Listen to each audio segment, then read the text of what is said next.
Agora você pode fazer parte do clube de membros do Spurgeon TV. Esses são e-books já disponibilizados para os membros do canal. Todos os dias, novos e-books são adicionados junto com outros benefícios que só os membros têm. Sendo um membro, você passa a ajudar no crescimento desse ministério, tanto na quantidade do que podemos publicar, como na qualidade do material. Nosso propósito é, juntos, atingirmos o maior número de pessoas com solo escritura. Seja um membro do Spurgeon TV. O Senhor é o meu pastor. Salmo 23, verso 1. Assim como um pastor tem deveres relacionados ao seu cargo, as ovelhas também têm. O primeiro dever de uma ovelha, que naturalmente pertence a uma ovelha, é a confiança no pastor. Quando ouvi pessoas falarem de ovelhas tolas, muitas vezes me perguntei se as ovelhas pudessem falar, elas não falariam de homens mas tolos. Porque das coisas tolas que uma ovelha nunca fez, certamente esta é uma. Quando estava no prado, comendo grama, nunca parou de repente e disse a si mesma: não sei o que será de mim no inverno. Haverá neve profunda no chão e não poderei chegar à grama. Não consigo realmente ver como serei provida. Nunca ouvi, nem mesmo em uma fábula, de uma cabeça lanosa de ovelha sendo perturbada dessa forma. Ela tem um pastor para prover para ela e confia nele para prover todas as suas necessidades. No entanto, nós, queridos amigos, às vezes fazemos essa coisa tola que uma ovelha não faria. Dizemos: não consigo imaginar o que farei se estiver em tais circunstâncias. Provavelmente nunca estaremos em tais circunstâncias, mas continuamos imaginando o que faremos se isso for nosso destino. Algumas pessoas têm uma pequena fábrica em casa para fazer problemas. Quando Deus não lhes envia nenhum, elas criam alguns para si mesmas. Eu ouvi dizer que os problemas caseiros são como roupas caseiras. Nunca servem adequadamente e sempre duram mais do que as outras. O problema que eu crio para mim mesmo certamente será um problema muito maior do que qualquer um que Deus me envie. Você sorriu com o que eu disse agora há pouco, mas é fato que muitos cristãos que poderiam estar felizes e deveriam cantar o dia todo, começam a antecipar as tristezas de amanhã. E como Deus não lhes dará a força necessária para amanhã até que ele chegue, elas acham que sua carga imaginária é pesada demais para suportar. Você sabe como o pequeno e corajoso bando de guerreiros lutou em Termópilas, os 300 de Esparta. Apenas a bravura não teria sido de grande ajuda para eles. Então, eles se posicionaram em um desfiladeiro estreito, onde seus inimigos só podiam avançar um de cada vez. E, consequentemente, Leônidas e seus corajosos seguidores, embora muito cansados, puderam segurar a passagem do desfiladeiro contra o exército persa.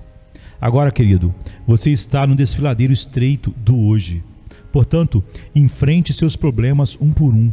E conforme eles vêm, a graça de Deus o tornará mais do que capaz de enfrentá-los e superá-los. Mas quando você entrar no amplo campo de meses e anos e começar a pensar nos problemas de um mês e nas provações de um ano, você temerá que nunca seja capaz de conquistá-los. Coloque-se em seu lugar apropriado e permaneça lá como um sentinela disposto, se necessário, a morrer em seu posto. Nossa primeira obrigação como ovelhas do Senhor é confiança em nosso pastor. Em seguida, devemos amar nosso pastor.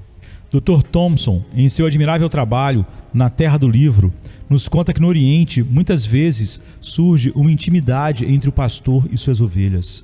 Há ovelhas que mantêm distância do pastor se ele senta em uma extremidade de um campo. Elas ficam bem longe na outra extremidade, mas há outras que ficam mais próximas dele. E há algumas que são tão apegadas ao pastor que você nunca o vê sem elas ao seu lado. Se ele para, elas param. Se ele se move, elas se movem. Elas amam a pastagem, mas amam ainda mais o pastor. Dr. Thompson nos diz que essas ovelhas geralmente são as mais gordas do rebanho, porque o pastor sempre lhes dá a melhor comida. Elas o amam e ele as ama. Ele ama todas as ovelhas, mas ama essas com um tipo de amor muito especial. E querido, se amássemos mais a Cristo, teríamos mais verdadeira felicidade, mais verdadeiro gozo espiritual. Receio que alguns de nós que amamos nosso Senhor sejamos como Pedro, quando seguiu a Cristo de longe. Seríamos muito mais felizes se pudéssemos tomar a posição de João e inclinar nossas cabeças no peito de Cristo. Dentro da eleição da graça, há uma eleição especial. Sabemos que Cristo teve muitos discípulos, mas dentre eles escolheu 12 apóstolos. E desses 12 apóstolos, escolheu 3 favoritos, Pedro, Tiago e João. E dentro desse grupo seleto de 3, escolheu um que era chamado de aquele a quem Jesus amava. Todos eles eram as ovelhas do bom pastor. E todos nós que cremos em Jesus somos filhos de Deus. Mas há alguns que parecem ser filhos mais obedientes e diligentes do que outros, e que andam em comunhão mais próxima com o Senhor. Esses têm a melhor vida cristã e o mais alto grau de desfrute espiritual. Espero que você e eu, que chamamos Cristo de nosso pastor, amemos muito a Ele e sintamos que o amor de Cristo nos constrange a oferecer a Ele a mais profunda afeição do nosso coração. Outra obrigação das ovelhas é seguir o pastor. É uma ovelha briguenta, vagante e problemática que sempre quer ter o seu próprio caminho e ir onde lhe agrada.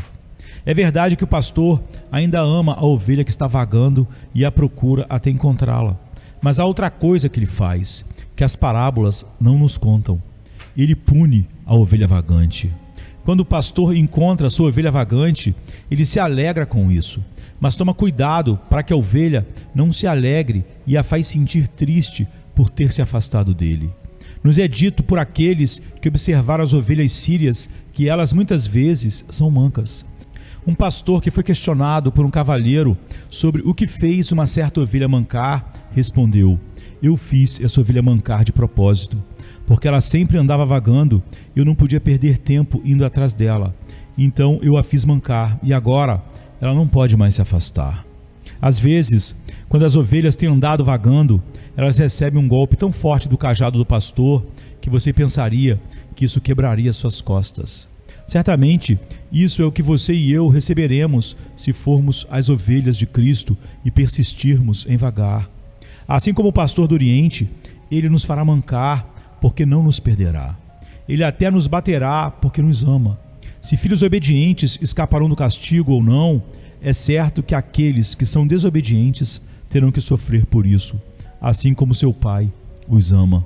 Se o Senhor é meu pastor, há mais uma coisa que deve ser verdade sobre mim, e é que eu devo reconhecer seus direitos sobre mim e sua propriedade em mim. O pastor do Oriente geralmente é o dono de suas ovelhas. Ele pode vendê-las, matá-las ou fazer o que quiser com elas. E ninguém pode questionar o direito dele de fazê-lo. E um cristão verdadeiro sente que Cristo tem um direito absoluto sobre ele. Se viver ou morrer, se entristecer ou se alegrar, não deve ser uma questão de escolha para um cristão. Ele deve sentir que o que for a vontade do seu mestre também é sua vontade. O selo de uma sociedade missionária americana é um boi parado entre um altar e uma aradura com o lema: pronto para qualquer coisa. Pronto para trabalhar no campo de Deus atrelado ao arado, ou pronto para cair sob o machado sacrificial de Deus e fumegar sobre o altar de Deus.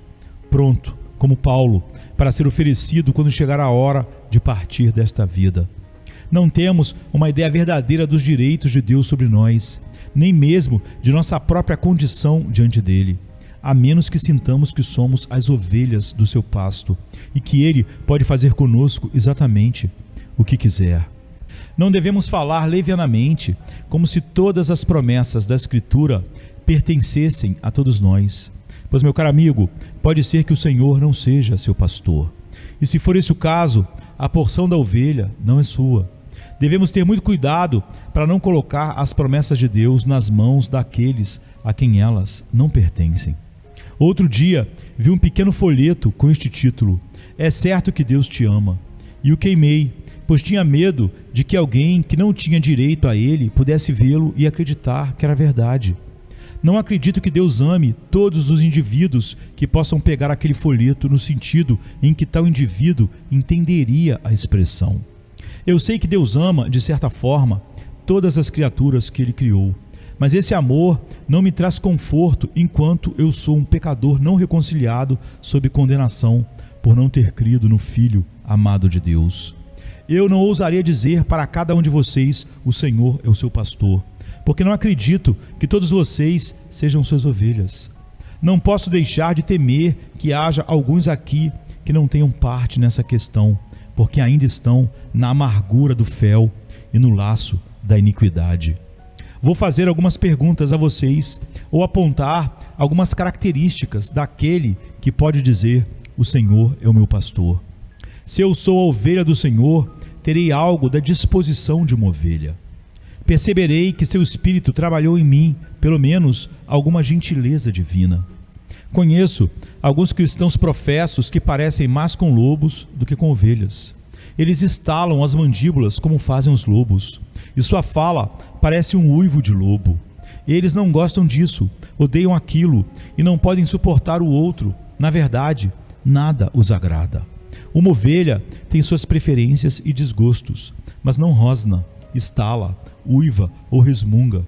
É o lobo que faz isso, mas a ovelha tem uma disposição mais gentil. Um homem que não pode suportar uma ofensa certamente não é um cristão. Um homem que sempre se vinga de uma injúria feita a ele certamente não é um cristão. Ou seja, um que é como Cristo, que quando foi ultrajado não retribuiu com ultraje, quando sofreu não ameaçou. Ele poderia dizer verdadeiramente: dei minhas costas aos que me feriam e minhas faces aos que me arrancavam os cabelos. Não escondi meu rosto da vergonha e do escarro. O abandono do que é nosso direito, o abandono do que podemos justamente reivindicar como nosso próprio, é a marca distintiva das ovelhas de Cristo. Novamente, as ovelhas são conhecidas por serem gregárias em seus hábitos.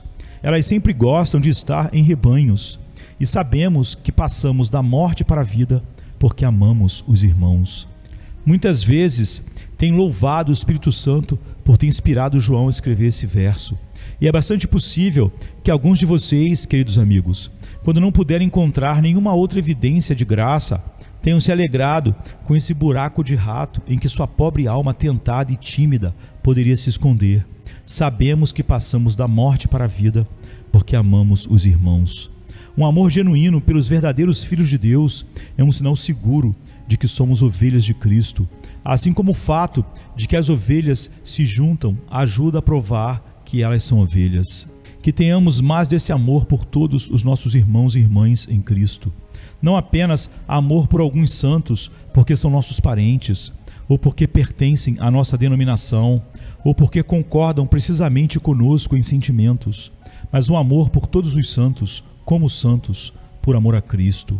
Sim, um amor até pelos mal-humorados, os irritantes, os santos, entre aspas, não tão santos. É muito difícil amar alguns desses santos. Eu frequentemente digo que conheço algumas pessoas boas com quem eu preferiria viver no céu para sempre do que viver por meia hora na terra, pois elas sempre parecem olhar as coisas de um ângulo tão curioso que eu simplesmente não posso concordar com elas. No entanto, devo amá-las por amor a Cristo, pois se eu não as amo, devo questionar se realmente sou uma das ovelhas de Cristo. Outra evidência de ser uma ovelha é que elas são muito exigentes em sua alimentação.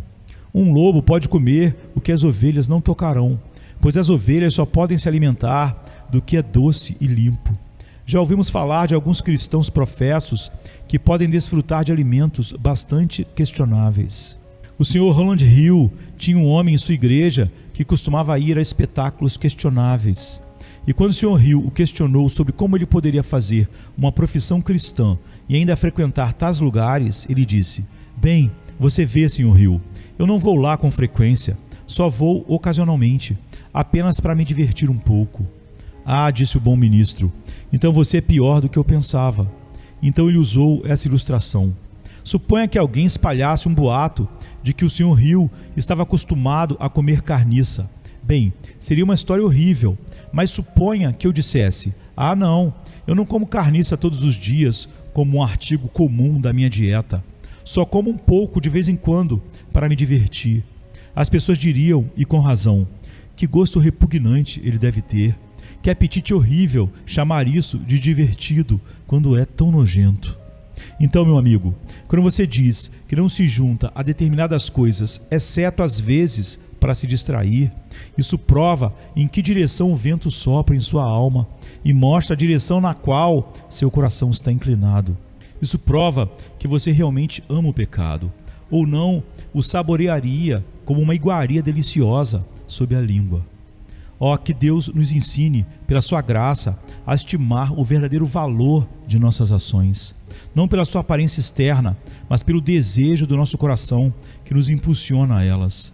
Pois se somos impedidos de pecar apenas por motivos de respeitabilidade ou porque nossos colegas estão nos observando, somos tão culpados diante de Deus como se tivéssemos realmente cometido o pecado, porque nosso coração ainda segue seus ídolos imundos. O mesmo pode ser dito sobre pessoas que vão a igrejas que pregam um evangelho deturpado e falso. Ovelhas verdadeiras gostam de comida de ovelhas, a pura pregação da palavra de Deus, um sola escritura. Alguns podem dizer, a pregação é distorcida naquela igreja, há muitas coisas ruins quanto à doutrina bíblica, mas há algumas coisas boas. Isso faz sentido? Alguém fica mexendo em lixo tentando achar alguma comida que se possa comer. E se achasse uma pequena coisa boa no meio do lixo, comeria? Ovelhas amam a palavra de Deus somente, pois ela é a voz do seu pastor. Também podemos julgar se somos ovelhas de Cristo por um ou dos textos que Cristo nos deu. Eu citei a vocês há pouco as próprias palavras do nosso Senhor. Minhas ovelhas ouvem a minha voz. Você já ouviu a voz de Cristo? Eu não perguntei se você já ouviu a voz do seu ministro, mas se você já ouviu a voz de Cristo. Ele mesmo já falou com você de tal forma que você reconheceu que era a voz de Cristo que você ouvia. Além desse ouvir a voz do Salvador, as ovelhas de Cristo têm um maravilhoso poder discriminatório pelo qual o reconhecem. Eu ouvi um senhor que havia viajado no Oriente dizer que pensava que as ovelhas deviam conhecer seu pastor por causa das roupas que ele vestia. Então ele vestiu roupas de pastor e foi até algumas ovelhas, mas nenhuma das ovelhas o confundiu com o seu pastor. Então ele chamou uma das ovelhas pelo seu nome correto, mas ela não prestou atenção nele. E isso lembrou da declaração do nosso Salvador: um estranho não seguirão, mas fugirão dele, porque não conhecem a voz dos estranhos. As ovelhas têm um ouvido tão aguçado que conseguem detectar os tons da voz do próprio pastor e podem distingui-la de todas as outras. Assim é com as ovelhas de Cristo. Elas não são enganadas pela voz dos estranhos, embora outros sejam enganados. Eu me arrisco a prever que, dentro de 10 anos, a partir desta data, todo este país será permeado por distorções cada vez maiores do Evangelho. O avanço que tais coisas têm feito nos últimos 10 anos é tão terrível que, se continuar a aumentar apenas pela metade desse ritmo, minha profecia, entre aspas, se provará verdadeira. O próprio nome do protestantismo desaparecerá ou estará totalmente manchado, a menos que Deus nos envie um avivamento em direção à sua palavra. Pois a moda da época está tão definida em direção ao que é berrante, sensual e sensacional, e toda a tendência da igreja é tão diretamente em direção ao cerimonialismo, que se nós, que amamos a antiga fé, não nos movimentarmos, nós e nossos compatriotas afundaremos no pântano estígio do cerimonialismo, superstição e do misticismo. Alguns de vocês mal acreditarão no que estou dizendo, mas se vocês apenas voltarem seus olhos mentais na direção que estou apontando, verão que o avanço de um evangelho deturpado nesta terra é completamente extraordinário. As únicas pessoas que não serão levadas por essa onda são aquelas que ouviram a voz de Cristo e assim têm a primeira marca de suas ovelhas. Se você já foi justificado pela fé em Jesus, não será enganado por um chamado sacerdote, pastor e etc. Se você já comeu espiritualmente a carne de Cristo, nunca rebaixará sua identidade cristã mastigando a comida feita pelo homem. Se você realmente conheceu Jesus Cristo como seu Salvador, você não se importará com um culto centrado no homem. Você saberá que é apenas uma invenção satânica para enganar almas. Se você já foi regenerado pelo Espírito Santo, a ficção do homem sendo parte determinante na sua salvação será uma abominação para você. Se você já foi vitalmente unido a Cristo, a videira viva, toda a conversa falsa e tola sobre ser salvo pelo poder da eficácia de qualquer coisa que não seja o Deus soberano será como um fedor em suas narinas que você não pode suportar. Então volto à pergunta que fiz há pouco. Você ouviu a voz de Cristo? Você conhece o significado do sussurro do seu espírito? Você passou da morte para a vida? Você foi transformado de um lobo em uma ovelha? Você foi trazido do reino das trevas para o reino do Filho amado de Deus? Se assim for, confiando no Senhor Jesus Cristo, cujo sangue precioso redimiu cada um de seu rebanho escolhido, você pode dizer: o Senhor é o meu pastor. Mas se não, e você continuar seguindo seus próprios caminhos, eles o levarão à destruição. Deus conceda que este não seja o destino de nenhum de nós, mas que todos venhamos com confiança infantil e depositemos nossa confiança em Jesus Cristo, o Filho de Deus, o único e verdadeiro Salvador dos pecadores. E então, cada um de nós poderá dizer com Davi: o Senhor é o meu pastor, nada me faltará. Que Deus abençoe a cada um de vocês, em nome de Jesus Cristo. Amém, queridos. Amém. Venha, se cansado estás, e eu descanso darei. Tu descansarás.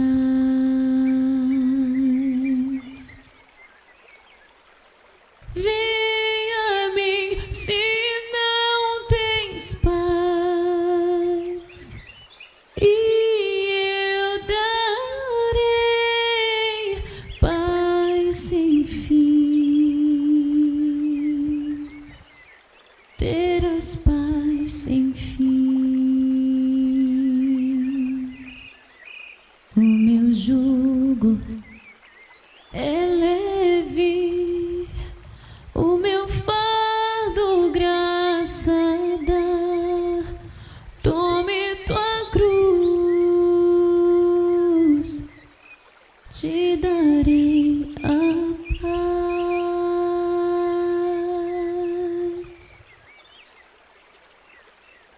Venha o aflito e lhe darei paz, minha paz darei.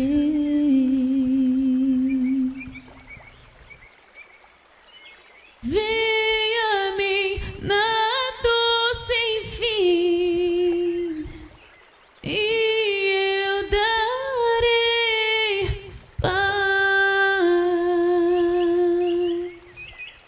darei minha paz. Acalmar tuas águas e falar ao coração: tome meu fardo, te darei a paz.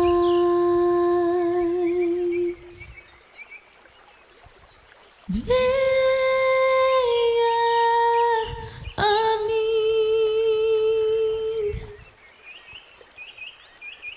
venha a mim, venha a mim.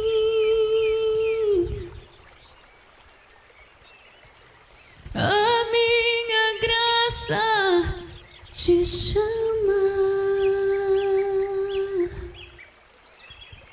a minha graça te salva.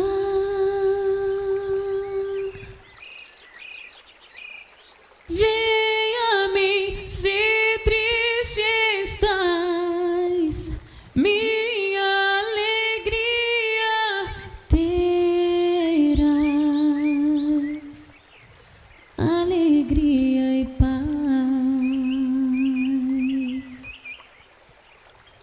vem.